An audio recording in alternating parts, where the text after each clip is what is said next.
Ever feel like you're swimming in information about how to make things better, but still thirsty for real understanding of what actually works? Oh, absolutely. It's easy to get overwhelmed. Well, you've shared some truly fascinating material with us, and today we are supercharging our brains with the second section of Agile Diffusion.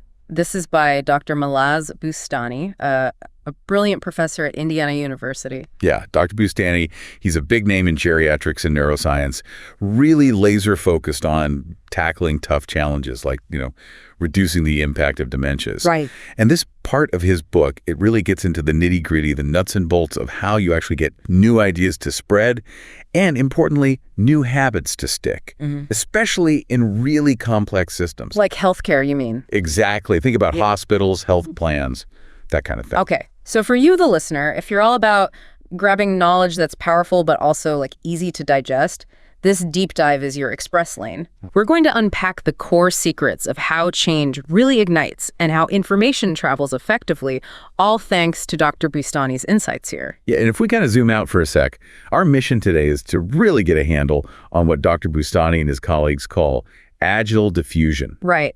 Agile Diffusion. So we'll dig into the core of Agile science, see how it maybe shakes up some traditional ideas about how things spread, and really get why having an agile mindset, as they call it, is just so crucial. And wait, it gets even better. We're not just, floating around in theory land. Oh, definitely not. We're going practical. We'll look at the actual strategies they lay out, like crafting these really focused, minimally viable stories, love that term, to get information moving, and designing clever, minimally viable nudges to spark new behaviors. So ready to have your whole understanding of change kind of amped up? Let's do it. Let's jump right in. Okay, so the foundation for all of this is what they call Agile science. Agile science, okay. Think of it like this. It's basically the opposite of those traditional, really slow waterfall processes where everything has to be perfectly planned out before you even take step one. Yeah, the ones that feel like they take forever, and by the time you're done, the world changed already. Exactly. Agile is all about fast feedback loops, tweaking things as you learn, and, crucially, minimizing rework. Ditching the stuff that isn't adding value. Okay, so instead of that rigid step-by-step march, Agile science is more like these quick bursts, trying something, seeing what happens, making smart adjustments based on real results. It's about action, PTN, speed. You got it. Action, context, speed. And Dr. Boustani sees our healthcare systems, hospitals, insurance groups, you name it, as what he calls complex adaptive human networks. Complex adaptive human networks. Okay, break that down. Sounds complex. Well, yeah, but the cool thing is they aren't just static org charts, right? They're alive. They're constantly learning, shifting, evolving based on how the people inside interact. So it's the interactions between individuals that matter. Totally. It's a bunch of individuals, interdependent, learning together. Yeah. Think of like a flock of birds or a school of fish. Each one's doing its own thing, but the whole group moves in this coordinated, adaptive way. Wow. Birds or a school of... So you've got doctors, nurses, admins, everyone kind of bumping into each other, sharing info, maybe complaining about the coffee machine. Right. And those little interactions actually shape how the whole system behaves over time, like a living thing. Precisely. And within these networks, people make decisions using, well, think of it as two different brain systems. Dr. Boustani talks about Daniel Kahneman's System 1 and System 2. Ah, thinking fast and slow. Yeah. Exactly. System 1 is your brain on autopilot. Fast, intuitive, totally automatic. It relies heavily on these mental shortcuts, heuristics, your gut reactions. It's like those instant rules of thumb we use without even thinking, quick judgments. Spot on. And a classic example they give is the availability heuristic. That's our tendency to overweight information that's like fresh in our minds or super easy to recall. If you just heard about plane crashes a lot, you might think flying is riskier than it actually is. Statistically. Totally makes sense. I can see that in healthcare easily. A doctor sees a couple of rare cases back to back, and suddenly they might be quicker to diagnose that rare thing in the next patient, even if the odds are low. Because it's available, it's right there in our mind. Exactly right. And that's the total opposite of System 2 thinking. That's the slow, deliberate, analytical mode. Requires effort, concentration, your brain in high gear. The hard work thinking. Yeah. But here's the kicker, and Dr. Boustani really emphasizes this. System 1, that's our dominant mode. That's how we make most decisions most of the time. We're running on those quick instincts way more often than we probably realize. Whoa. Okay, that's That's kind of wild. So mostly snap judgments based on intuition and what's easy to remember. Pretty much. But understanding these networks and these two thinking systems is absolutely key, because that understanding lets us develop what they call nudges. Nudges. Okay, I've heard that term. Yeah, they're these clever, subtle ways to encourage specific choices, specific behaviors, without actually forcing anyone or limiting their options. Like a gentle steer, not a hard shove. Okay, so instead of a mandate, you must do X, you're using insights about how people think and interact to make the better choice the easier or more appealing choice. Exactly. That's the core idea. Now let's shift just a bit and talk about diffusion. Diffusion, okay. In this context, it's not just info floating around. It's the whole process information acquisition, plus the adoption of new behaviors within that human network. So knowledge actually leading to action, not just knowing something, but doing something different because of it. Precisely. And while there are older theories about diffusion, Dr. Boustani and his co-authors highlight some newer perspectives, especially for these complex adaptive human networks. Like what? Well, a big one is self-organization. These networks naturally form neighborhoods. Neighborhoods, like cliques. Sort of. Clusters of people who interact way more frequently with each other than with the wider network. Think departments in a hospital, or maybe different research labs, or even just groups of friends online. Okay, so little pockets of tight connections. Right, and the number of connections, the strength of those connections, both inside these neighborhoods and linking different neighborhoods together, that's super important for how information and behaviors travel. Network growth, people joining, people leaving, it all impacts the flow. Right, it's dynamic. And this is where it gets really cool. Dr. Boustani discusses Damon Shantola's work on firework versus fishing net patterns of connection. Firework versus fishing net. Okay, I'm intrigued. Lay it on me. Okay, imagine a really influential person, Yeah. right? Lots of connections. In a firework pattern, they're connected to tons of people, like sparks shooting out. Okay. Those people they're connected to aren't necessarily connected to each other. Ah, okay. So the message goes out wide, but maybe shallow. Exactly. The idea might reach lots of individuals, but Yeah. it kind of stops there. There's no reinforcement within those separate connections. Like a flash in the pan, it fizzles. Because there's no social proof, no, hey, you doing this too, conversation happening among the people who heard the message. Precisely. Now, picture a fishing net. Here you have these tight neighborhoods, lots of overlapping connections, high connectivity within the group. So people know each other, talk to each other. Right. So if a new idea or behavior pops up, you're much more likely to hear about it or see it from multiple people you trust within your close circle. Yeah. That redundancy, that reinforcement, that's what Santola found is absolutely critical for complex innovations to spread. Complex innovations, meaning things that aren't super easy to adopt. Things that maybe take effort or cost something, or maybe they only work if lots of other people do them too. You got it. Like adopting a totally new software system at work, or maybe a new public health practice. Things that might face some initial resistance. Yeah. But the interesting flip side is, even though they're harder to get started, once these complex things do take hold in those fishing networks with strong social ties, Yeah. the commitment can become really strong, especially if adopting it changes the group's social norm, the accepted way of doing things. Fascinating. Yeah. Okay, let's dig into this agile mindset then. What does that really look like in practice? At its core, it's really about embracing change, isn't it? Being quick to adapt, always looking for ways to improve through those iterative cycles we talked about. Flexible, curious, learning-focused. It sounds like it needs the right environment, though. You can't just declare, we have an agile mindset now, if the culture doesn't support it. Oh, absolutely not. You nailed it. Dr. Boustani stresses the need for a psychologically safe culture. Hugely important. Meaning people feel safe to, speak up, try things, maybe even fail sometimes. Exactly. Safe to take calculated risks, offer honest feedback, make adjustments without fearing blame or punishment. And consistent, timely feedback is also non-negotiable. The short work bursts the sprints and the feedback loops. They're linked.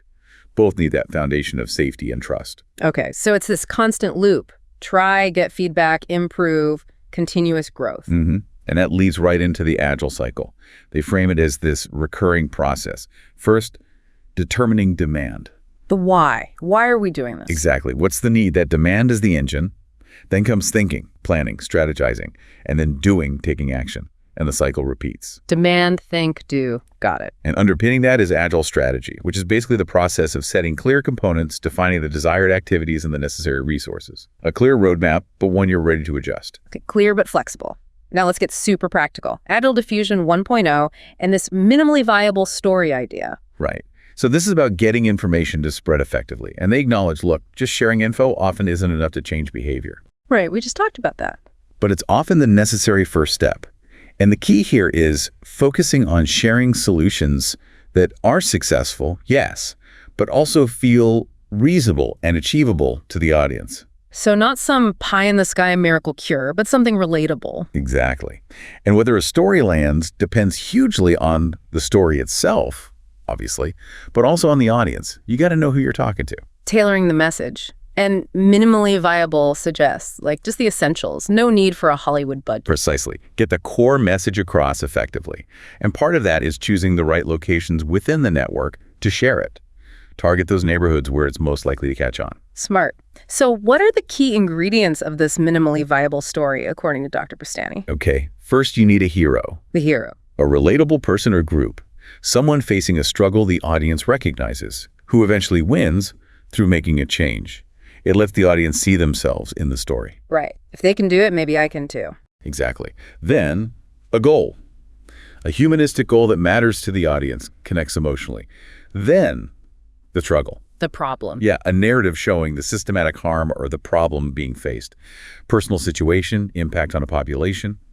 Something that creates urgency. Makes sense. Highlight the pain to motivate change. Yep. They also mention adding plot twists or surprises keeps people engaged. An optional villain can be the obstacle, the challenge itself. And finally, crucially, the moral of the story. The takeaway. The key lesson. The clear, concise message you want people to remember. It's about crafting these mini narratives designed not just to inform, but to inspire and stick. And they give tips too, right? Like being passionate, explaining the why. Yeah, share your passion, explain why this matters, connect it to a bigger purpose. That amplifies the emotion. They have that great example, don't they? The ICU. Oh yeah, Dr. Jose Azar's ICU going a whole year without a central line infection. Apparently sharing these really human, moving stories during quality council meetings, that played a huge role in making it real and driving change. Wow. That really shows the power of story. Okay, let's move to Agile Diffusion 2.0, the minimally viable nudge. This is about actually changing behavior, right? Exactly. Moving beyond just information. Here, we're really leveraging behavioral economics, those System 1 shortcuts and heuristics. Using our own mental wiring. Right. Designing these nudges, which could be physical things, social cues, digital prompts that subtly guide people towards certain actions. Combine several nudges and you create a choice architecture. Making the desired path the easier or more obvious one. Yep. And the minimally viable nudge is like the first basic version of that tool. You test it. Is it consistently leading to the behavior change? That's your measure of effectiveness. Start small, test, learn. And they talk about neighborhood incubation. Yeah, the idea that nudges get more effective as they spread through those social networks. The more people in your close group adopt the behavior, the easier it is for others to follow. Social influence again. It makes sense. But they also have that warning story, right? The doctor and the catheter. Oh, the cardiac catheterization story. Yeah. Fascinating. Brilliant innovation, right. But the physician experimented on himself, violating the norms of the time. So even though it was revolutionary. The adoption was super slow because it clashed with the social context, the established norms, really highlights how important that social piece is. Okay, so how do you actually create one of these minimally viable nudges? What are the steps? Okay, Dr. Boustani lays it out clearly. Step 1, identify the target behavior, be super specific. What exactly do you want people to do? Crystal clear goal. Got it. Step 2, understand the context in the network. Who's involved? What are the dynamics? Barriers. Step 3, identify the cognitive biases you want to target. So which mental shortcuts can you leverage here? Availability, anchoring, something else? Exactly. Step 4, select the nudge type. Digital, physical, social cue. Step 5, brainstorm candidate nudges and evaluate them. They suggest using frameworks like EAST. EAST? Easy, attractive, social, timely. And also MindSpace, that's messenger, incentives, norms, defaults, salience, priming, effect, commitments, ego. Wow, those are like checklists to make sure you're thinking through all the angles. They're super helpful. Make sure the nudge is likely to work. Step 6, build the actual nudge, the first version. Step 7, this is critical. Establish a termination plan. A plan to stop the nudge. Yeah, when do you stop actively nudging? And how do you know if the behavior has stuck? They suggest maybe aiming for around 25% adoption as a potential sign of success, where it might become self-sustaining. Also, set up feedback loops and define failure criteria. When do you pull the plug if it's not working? So don't just launch and forget. Have an exit strategy and measure impact. Precisely. Step 8, run sprints. Test the nudge in short bursts, collect data, get feedback, adjust. That iterative cycle again. Test, learn, refine. Okay. And they mentioned legitimacy being important sometimes. Yeah, especially for things like social programs. The change needs to feel relevant and right across diverse groups for it to be widely adopted. And they really contrast this targeted agile approach with the old shotgun strategy, just blasting a message out everywhere. Right. Especially if you have limited resources, Agile Diffusion's targeted approach is way more effective. Focus your efforts where they'll have the most impact. Because ultimately, it's about social norms and interactions guiding behavior. Exactly. And nudges can subtly influence those interactions. Okay, let's ground this with that real-world example they gave. Recruiting change agents for the GLPTN program. What was the challenge there? So GLPTN was promoting value-based care. But previous attempts using mandates, top-down stuff, they just hadn't worked well for actually getting clinicians to change practice. So the old ways failed. Enter agile science. You bet. The team understood they were dealing with a complex adaptive system. They needed localized, decentralized messages, not a one-size-fits-all blast. So what did they actually do? What were the strategies? Okay, first, they set a minimally viable goal. Super manageable. Just get 5 completed applications, start small. Smart. Less intimidating. Then, identify key communities within the network. And crucially, leverage existing trusted relationships. They worked with partners like the Primary Healthcare Association, Rural Health Association. People, clinicians already knew and trusted. Using existing networks. Yeah. Makes sense. They tailored the messaging. Materials were designed so they could be personalized at the state level. Because healthcare is different everywhere. Right? Totally. So it felt relevant locally. Exactly. They used personalized emails, phone calls, offered actual help with the application process to make it easy, created multiple touch points, not just one email. Reducing friction, staying visible. Yep. They even developed a news series with the AMA, the American Medical Association, to build credibility. Created a central website, a marketing toolbox. Sounds comprehensive, but still targeted. And here's the agile part again. They focused on roughly 25% adoption, community by community. They let the story and the nudges evolve based on feedback from each area. So it wasn't about converting everyone instantly. It was about sparking change in key groups and letting it spread organically through social influence. Exactly. Iterative, community-focused growth. It's a brilliant example of Agile Diffusion principles in action, leading to real change where mandates had failed. Wow, this has been an absolutely electrifying deep dive into Dr. Boustani's work on Agile Diffusion. Just to recap some big takeaways. Yeah, let's nail those down. We've seen why viewing things like healthcare as complex webs of human connections is so key. How understanding our fast, intuitive System 1 thinking lets us design effective nudges. Nudges. And the amazing power of crafting those focused, minimally viable stories to make information actually stick and move. And that iterative process, testing, getting feedback, adapting, so crucial, not setting and forgetting. Right. And how lasting behavior change often really comes down to social dynamics within networks and those targeted community-specific approaches, not just broad commands. Yeah, what should really stick with you, the listener, is this different way of thinking about how change actually happens.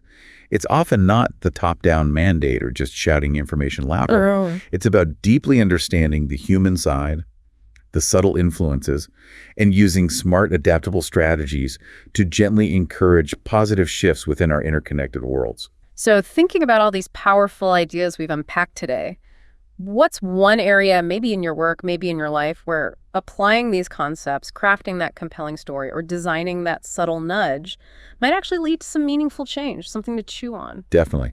And we really encourage you to revisit the insights in Dr. Boustani's Agile Diffusion. Maybe check out his other work too. Understanding these principles, it can genuinely make you a better communicator, a more effective leader, a real catalyst for change in your own circles. Absolutely. The science of how ideas spread, how behaviors shift, it's constantly evolving, and it is incredibly exciting. By really embracing an agile mindset, you're not just, keeping up, you're putting yourself in a position to actually help drive the future. Thanks so much for taking this deep dive with us.